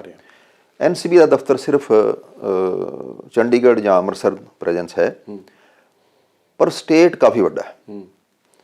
ਇੱਕ ਦਫ਼ਤਰ ਦੇ ਵਿੱਚ 20 ਜਾਂ 15-20 ਇੰਨੇ ਕੁ ਮੁਲਾਜ਼ਮ ਹੁੰਦੇ, ਅਫਸਰ ਹੁੰਦੇ। ਮੇਰੇ ਹਿਸਾਬ ਨਾਲ NCB ਦੀ ਇੱਕ ਦਫ਼ਤਰ ਦੀ ਲੋੜ ਹੈ, ਇੱਕ ਦਫ਼ਤਰ ਦੀ ਲੋੜ। ਇਹਦੇ ਵਿੱਚ ਪੋਲੀਟੀਕਲ ਮੈਨੂੰ ਨਹੀਂ ਲੱਗਦਾ, ਕਿਉਂਕਿ ਪੋਲੀਟੀਕਲ NCB ਦਾ ਪੋਲੀਟਿਕਸ ਨਾਲ ਕੋਈ ਤਾਲੁਕ ਨਹੀਂ, ਕਿਸੇ ਵੀ ਏਜੰਸੀ ਦਾ ਪੋਲੀਟਿਕਸ ਨਾਲ ਕੋਈ ਤਾਲੁਕ ਨਹੀਂ। ਅੱਜ ਇਹ ਸਰਕਾਰ ਹੈ, ਕੱਲ੍ਹ ਉਹ ਸਰਕਾਰ ਹੈ, ਇਹ ਨਹੀਂ ਗੱਲ। ਜੇ ਅੱਜ ਦੇ ਹਾਲਾਤ ਅਸੀਂ ਦੇਖੀਏ ਤਾਂ ਅੱਜ ਦੇ ਹਾਲਾਤ ਇੰਨੇ ਖਤਰਨਾਕ ਨੇ ਕਿ ਮੈਂ ਤਾਂ ਇਹ ਕਹੂੰਗਾ ਕਿ ਹਰ ਡਿਸਟ੍ਰਿਕਟ ਦੇ ਵਿੱਚ ਇੱਕ ਦਫ਼ਤਰ ਹੋਣਾ ਚਾਹੀਦਾ। NCB ਦਾ ਹਰ ਡਿਸਟ੍ਰਿਕਟ ਦੇ ਵਿੱਚ ਹੋਣਾ ਚਾਹੀਦਾ। ਜਦੋਂ ਡਰੱਗ ਖਤਮ ਹੋ ਜਾਊਗੀ ਉਸ ਟਾਈਮ ਬੰਦ ਕਰ ਦਿਓ। ਪਰ ਯੈਸ, ਵੈਰੀ ਅਲਾਰਮਿੰਗ ਪੰਜਾਬ ਦੇ ਹਾਲਾਤ ਜਿਹੜੀ ਵੀ ਸਰਕਾਰਾਂ ਸੁਣਦੀਆਂ ਨੇ, ਜਿਹੜੀ ਅਥਾਰਟੀ ਸੁਣ ਰਹੀਆਂ ਹੈ, ਇਹ ਸੁਣ ਲੈਣ ਕੱਲ ਖੋਲ ਕੇ। ਬਹੁਤ ਅਲਾਰਮਿੰਗ ਹਾਲਾਤ ਨੇ, ਬਹੁਤ ਅਲਾਰਮਿੰਗ ਹਾਲਾਤ ਨੇ। ਜੇ ਇਹਦੇ ਨਾਲ ਯੁੱਧ ਸਤਰ ਦੇ ਉੱਪਰ ਨਾ ਲੜਿਆ ਗਿਆ ਤਾਂ ਕੱਲ ਇਹ ਹਾਲ ਵੀ ਹੋ ਜਾਣਾ ਹੈ ਕਿ ਗਲੀਆਂ ਦੇ ਵਿੱਚ ਮਰਡਰ ਹੋਣਗੇ। ਜਿਸ ਤਰ੍ਹਾਂ anti drug activist Ram Gopal ਨੂੰ ਮਾਰਿਆ ਗਿਆ ਜਲੰਧਰ ਜ਼ਿਲ੍ਹੇ ਦੇ ਵਿੱਚ, ਇਸ ਤਰੀਕੇ ਨਾਲ ਹੋਰ ਵੀ ਕਈ ਕੇਸਿਸ ਹੈਗੇ ਆ ਜਿਹੜੇ ਲਾਈਮਲਾਈਟ 'ਚ ਨਹੀਂ ਹੈਗੇ। ਇਸ ਲਈ ਦਫ਼ਤਰ ਖੋਲ੍ਹਣਾ ਕਿਸੇ ਸਟੇਟ ਦੇ ਵਿੱਚ, ਇਹਦੇ ਵਿੱਚ ਕੋਈ ਪੋਲੀਟਿਕਸ ਨਹੀਂ ਹੈਗੀ। ਅੱਛਾ ਸਰ, ਇੱਕ ਜਿਹੜਾ ਆਰਮੀ ਦਾ ਜਾਂ ਫੌਜ ਦਾ ਜਿਹੜਾ ਇੱਕ ਘੇਰਾ ਵਧਾਇਆ ਗਿਆ, ਜਿਹੜਾ 50 ਕਿਲੋਮੀਟਰ ਤੱਕ ਦਾ ਪੰਜਾਬ ਵਾਲੇ ਪਾਸੇ ਨੂੰ ਅੰਦਰ ਨੂੰ ਕੀਤਾ ਗਿਆ, ਕੀ ਉਹ ਵੀ ਇੱਕ ਸਹਾਈ ਸਿੱਧ ਹੋ ਸਕਦਾ ਡਰੱਗ ਰੋਕਣ ਦੇ ਲਈ? ਜਾਂ ਫਿਰ ਕਈ ਲੋਕ ਇਹ ਵੀ ਕਹਿੰਦੇ ਆ ਕਿ ਜੇ ਜਿੰਨਾ ਦਾਇਰਾ ਹੁਣ ਹੈਗਾ ਸੀ ਇਹਨਾਂ ਕੋਲੇ, ਜੇ ਉਸ ਦਾਇਰੇ 'ਚ ਇਹਨਾਂ ਤੋਂ ਨਹੀਂ ਰੋਕਿਆ ਗਿਆ, 50 ਕਿਲੋਮੀਟਰ 'ਚ ਕਿੱਥੇ ਰੋਕਣਗੇ? ਇਹਨੂੰ ਤੁਸੀਂ ਕਿਵੇਂ ਦੇਖਦੇ? ਨਹੀਂ, ਇਹਨੂੰ ਮੈਂ ਦੂਸਰੇ ਤਰੀਕੇ ਨਾਲ ਵੀ ਰੱਖ ਸਕਦਾ। ਪੰਜਾਬ ਪੁਲਿਸ, ਉਹਨਾਂ ਨੇ ਪੰਜਾਬ ਪੁਲਿਸ ਨੂੰ ਕੋਈ ਰਿਸਟ੍ਰੇਨ ਨਹੀਂ ਕੀਤਾ ਕਿ ਤੁਸੀਂ ਉੱਧਰ ਕੰਮ ਨਹੀਂ ਕਰ ਸਕਦੇ। ਪੰਜਾਬ ਪੁਲਿਸ ਕਿਤੇ ਵੀ ਆਪਣੇ ਏਰੀਆ ਦੇ ਵਿੱਚ ਕੰਮ ਕਰ ਸਕਦੀ ਹੈ। ਜੇ ਉਹਨਾਂ ਦਾ ਦਾਇਰਾ ਵਧਾਇਆ ਗਿਆ, ਉਹ ਇਸ ਲਈ ਵਧਾਇਆ ਗਿਆ ਕਿ ਉਹਦੀ ਰਿਕੁਆਇਰਮੈਂਟ ਸੀਗੀ। ਉਹਦੇ ਵਿੱਚ ਸਟੇਟ ਦੇ ਪਾਵਰ ਨੂੰ ਕੋਈ ਡੈਮੇਜ ਕਰਨਾ ਐਸੀ ਕੋਈ ਗੱਲ ਨਹੀਂ। ਮੇਰੇ ਹਿਸਾਬ ਨਾਲ ਉਹਦਾ ਫਾਇਦਾ ਹੋ ਸਕਦਾ, ਉਹਦਾ ਕੋਈ ਨੁਕਸਾਨ ਨਹੀਂ। ਪੰਜਾਬ ਪੁਲਿਸ ਦੇ ਪਾਵਰ ਨੂੰ ਕੋਈ ਰੋਕਿਆ ਨਹੀਂ ਗਿਆ। ਪੰਜਾਬ ਪੁਲਿਸ ਆਪਣੇ ਇਨਵੈਸਟੀਗੇਸ਼ਨ ਜਾਂ ਰਿਕਵਰੀ ਕਿਤੇ ਵੀ ਪੰਜਾਬ ਦੇ ਅੰਦਰ ਕਰ ਸਕਦੀ ਹੈ, ਪੰਜਾਬ ਦੇ ਬਾਹਰ ਜਾ ਕੇ ਵੀ ਕਰ ਸਕਦੀ, ਕੋਈ ਪ੍ਰੋਬਲਮ ਨਹੀਂ, ਉਹਦੇ ਉੱਪਰ ਕੋਈ ਰੋਕ ਨਹੀਂ ਹੈਗੀ। ਸੋ ਉਹਦੇ ਵਿੱਚ ਕੋਈ ਪੋਲੀਟਿਕਸ ਨਹੀਂ। ਬਿਲਕੁਲ। ਆਖਰੀ ਸਵਾਲ ਹੈ ਸਰ, ਕਿਉਂਕਿ ਲੋਕਾਂ ਦੀ ਬੜੀ ਸ਼ਿਕਾਇਤ ਰਹਿੰਦੀ ਹੈ ਅਕਸਰ ਕਿ ਇਮਾਨਦਾਰ ਛਵੀ ਵਾਲੇ ਲੋਕ ਜਿਹੜੇ ਆ ਉਹ ਸਿਆਸਤ ਦੇ ਵਿੱਚ ਬਹੁਤ ਘੱਟ ਹੈ ਤੇ ਤੁਹਾਡੀ ਇਮਾਨਦਾਰ ਛਵੀ ਬਣੀ ਹੋਈ ਹੈ ਲੋਕਾਂ ਦੇ ਅੰਦਰ, ਤਾਂ ਕੀ ਕਦੇ ਸਰਦਾਰ ਨਿਰੰਜਨ ਸਿੰਘ ਕਦੇ ਸਿਆਸਤ ਦਾ ਹਿੱਸਾ ਬਣ ਸਕਦੇ? ਸਿਆਸਤ ਮੈਨੂੰ ਆਉਂਦੀ ਨਹੀਂ। ਸੋ ਸਿਆਸਤ ਦੇ ਵਿੱਚ ਜੇ ਜ਼ਿਆਦਾ ਇੰਟੈਲੀਜੈਂਟ ਬੰਦੇ ਜਾਂਦੇ ਆ ਤੇ ਸਿਆਸਤ ਨਾਲ ਮੇਰਾ ਕੋਈ ਲਿੰਕ ਨਹੀਂ, ਕੋਈ ਤਾਲੁਕ ਨਹੀਂ। ਕਦੇ ਭਵਿੱਖ 'ਚ ਨਹੀਂ ਆਉਣ ਦਾ ਇਰਾਦਾ? ਨਹੀਂ ਨਹੀਂ, ਕਦੇ ਹੁਣ ਤੱਕ ਨਹੀਂ ਆਇਆ। ਨਹੀਂ ਭਵਿੱਖ ਦੇ ਵਿੱਚ ਆਉਣ ਦੀ, ਕਿਉਂਕਿ ਹੁਣ ਤੁਸੀਂ ਰਿਟਾਇਰ ਹੋ ਚੁੱਕੇ, ਮੈਂ ਇਸ ਤਰੀਕੇ ਨਾਲ ਕਿਹਾ। ਭਵਿੱਖ ਦੇ ਵਿੱਚ ਕੁਝ ਨਹੀਂ ਕਹਿ ਸਕਦੇ, ਪਰ ਮੇਰਾ ਅੱਜ ਦੇ ਹਾਲਾਤ ਦੇਖ ਕੇ ਤੌਬਾ ਹੈ। ਸਿਆਸਤ ਤੋਂ ਅੱਜ ਦੇ ਹਾਲਾਤ ਦੇਖ ਕੇ ਬਹੁਤ ਤੌਬਾ ਹੈ, ਬਿਲਕੁਲ। ਕਿਉਂਕਿ ਪਰਫਾਰਮੈਂਸ ਨਹੀਂ ਹੈਗੀ। ਜਿੰਨਾ ਅਸੀਂ ਉਧਰ ਪ੍ਰੋਮਿਸ ਕਰਕੇ ਆਉਨੇ ਆ, ਉਹ ਪਰਫਾਰਮੈਂਸ ਨਹੀਂ ਦਿੰਦੇ ਅਸੀਂ ਨਹੀਂ ਦਿੰਦੇ ਸਰਕਾਰ ਬਣਾ ਕੇ, ਉਹ ਨਹੀਂ ਹੋ ਸਕਦਾ। ਅਸੀਂ ਪਰਫਾਰਮੈਂਸ ਦੇਣ ਵਾਲੇ ਬੰਦੇ ਹਾਂ। ਸਰਕਾਰ ਦੇ ਵਿੱਚ ਪਰਫਾਰਮੈਂਸ ਦਿੱਤੀ ਹੈ। ਜਿਹਨੇ ਮੈਨੂੰ ਤਨਖਾਹ ਮਿਲਦੀ ਸੀ, ਮੈਂ ਹਰ ਸਾਲ ਸਰਕਾਰ ਨੂੰ ਉਸ ਤੋਂ ਕਈ ਗੁਣਾ ਰੈਵਨਿਊ ਦਿੰਦਾ ਸੀ। ਸੋ ਪੋਲਿਟਿਕਸ ਨਹੀਂ ਆ ਸਕਦੇ, ਬਿਕਾਜ਼ ਉੱਥੇ ਪਰਫਾਰਮੈਂਸ ਨਹੀਂ ਚਾਹੀਦੀ। ਬਿਲਕੁਲ ਸਰ, ਤੁਸੀਂ ਕੀਮਤੀ ਸਮਾਂ ਦਿੱਤਾ, ਤੁਹਾਡਾ ਬਹੁਤ ਬਹੁਤ ਧੰਨਵਾਦ। ਸਹੀ ਗੱਲ। ਤਾਂ ਇਹ ਸਨ ਭਾਰਤ ਦੇ ਇਮਾਨਦਾਰ ਤੇ ਕਾਬਲ ਅਫਸਰ ਰਹੇ ਸਰਦਾਰ ਨਿਰੰਜਨ ਸਿੰਘ, ਜਿਨ੍ਹਾਂ ਨੇ ਬਹੁਤ ਸਾਰੇ ਵਿਸ਼ਿਆਂ ਤੇ ਸਾਡੇ ਨਾਲ ਗੱਲਬਾਤ ਕੀਤੀ ਹੈ ਔਰ ਬਹੁਤ ਸਾਰੇ ਸਾਡੇ ਸਵਾਲਾਂ ਦੇ ਜਿਹੜੇ ਆ ਉਹ ਜਵਾਬ ਵੀ ਦਿੱਤੇ ਆ।